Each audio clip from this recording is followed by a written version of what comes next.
And new details now. The cause of death has been revealed for actor and comedian Bob Saget. His family says that he died from head trauma. Investigators believe that Saget accidentally hit his head somewhere in his hotel room and then died in his sleep last month. These new details, of course, raising questions about what other health factors could lead to something like this. And joining us live to talk more about it is our good friend and local neurologist, Dr. Romie Mushtaq. Good morning, Dr. Romie. Good to see you.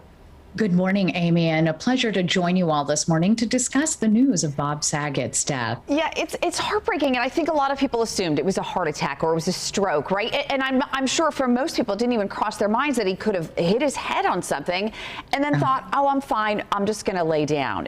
But this is not something that is uncommon. It is not, Amy, and thank you for having me again this morning. You know, per the statement that was released from the Orange County Medical Examiner that was obtained by certain news outlets, it does appear that at some period Bob Saget hit his head and that there was a bruise at the back of his head. It can be assumed it was in the hotel room. There was no foul play, but it could have happened any time within a 12 to 24-hour period prior to that. What can often happen is we hit our head and have a slight headache or neck pain and don't think anything of it, that it's just a muscle strain. But unfortunately, there are certain types of bleeds, both on the outside of the brain layers and on the inside, that we can discuss that can lead to serious consequences. And unfortunately, this tragedy with Bob Saget. Well, and doctor, you know, we think back to other celebrities, right? Because those deaths get a lot of attention. I think back to Natasha Richardson. She was skiing, She hit her head, right? She thought she was okay, and then she was gone just hours later. So talk to me about what that brain bleed, what that does, and why that can actually kill you. You know, Amy, there are certain types of bleed in the meninges, either known as an epidural or subdural hematoma, that can just initially present as a little bit of headache and create a lucid interval where you are fine and clear and have no symptoms. But what happens is inside the brain, the blood starts to collect. And now we've often had a bruise on our arms or legs and the skin can expand and we get a swollen area.